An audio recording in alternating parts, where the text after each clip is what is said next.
नेपालको राजनीति अहिले एउटा यस्तो मोडमा आइपुगेको छ जहाँ एकातिर दशकौँको अनुभव छ भने अर्कोतिर परिवर्तनको प्रचण्ड लहर।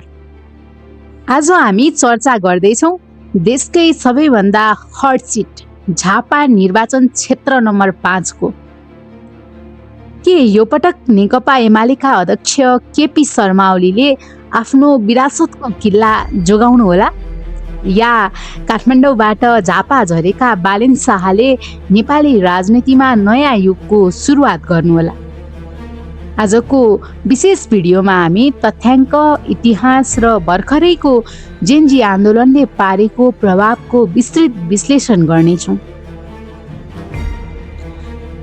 पहिले कुरा गरौँ झापा 5 का किङ मानिने केपी शर्मा ओलीको। यो क्षेत्र ओलीका लागि केवल चुनावी क्षेत्र मात्र होइन, यो उनको राजनैतिक शक्ति प्रदर्शन गर्ने मुख्य थल हो। 2079 को निर्वाचनमा 52,391 मत ल्याएर ओलीले जुन जित निकाल्नुभयो त्यो मतान्तरले नै देखाउँछ कि यहाँ एमालेको सङ्गठन कति मजबुत छ।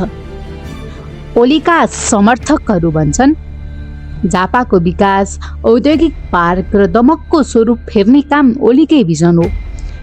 एमालेको टोल टोलमा रहेको बलियो सङ्गठन र ओली बाको क्रेज नै उहाँको सबैभन्दा ठुलो हतियार हो। तर के यो पटक सङ्गठनको भरमा मात्र जित सम्भव छ? के विगतको विकासले भविष्यको भोट सुनिश्चित गर्ला? अब चर्चा गरौँ यो निर्वाचनका सबैभन्दा चर्चित पात्र बालेन शाहको। काठमाडौँको मेयर पद त्यागेर सिधै झापा झर्नुलाई धेरैले राजनैतिक जुवा भनेका छन्, तर बालेनको यो कदम निकै रणनीतिक देखिन्छ। झापा 5 मा झन्डै 40 देखि 45% मतदाता 35 वर्ष मुनिका युवाहरू छन्। बालेनले काठमाडौँमा देखाएको कार्यक्षमता र सुशासनको मोडलले यहाँका युवाहरूलाई आकर्षित गरेको छ। बालेनको चुनावी अभियानले एन्टी इस्टाब्लिसमेन्ट लहर सिर्जना गरेको छ, जसले परम्परागत पार्टीका स्विङ भोटर्सहरूलाई आफ्नो पक्षमा तान्न सक्छ। तर साथीहरू, यो चुनावमा एउटा यस्तो फ्याक्टर छ जसले कसैको पनि गणित नमिल्न सक्छ। त्यो हो नेपाली राजनीतिमा जेनजीको उदय र हालैको युवा आन्दोलन। 18 देखि 25 वर्षका युवाहरू जसले मोबाइलको स्क्रिनमा संसार हेरिरहेका छन्, उनीहरू पुराना आश्वासनमा अल्झिन तयार छैनन्। भर्खरैको युवा आन्दोलनले एउटा कुरा स्पष्ट पारेको छ, नेपाली युवा अब पार्टीको झन्डा बोक्न होइन, परिणाम खोज्न सडकमा उत्रिएका छन्। झापा 5 का नयाँ मतदाताहरू भन्छन् हाम्रा अभिभावकले 30 वर्षसम्म एउटै अनुहारलाई भोट दिए, तर हाम्रो भविष्य अझै विदेशकै खाडीमा छ। बालेन शाहले यही असन्तुष्टिको जगमा उभिएर परिवर्तनको आँधी ल्याउन खोज्दैछन्। यो डिजिटल पुस्ताले गर्ने मौन विद्रोह नै केपी ओलीका लागि सबैभन्दा ठुलो चुनौती हुन सक्छ। यो महासङ्ग्राममा अब 3वटा कुरा निर्णायक हुनेछन्। पहिलो, अधुरा आयोजनाहरू। दमक औद्योगिक पार्क र सुकुम्बासी समस्या यहाँका पुराना मुद्दा हुन्।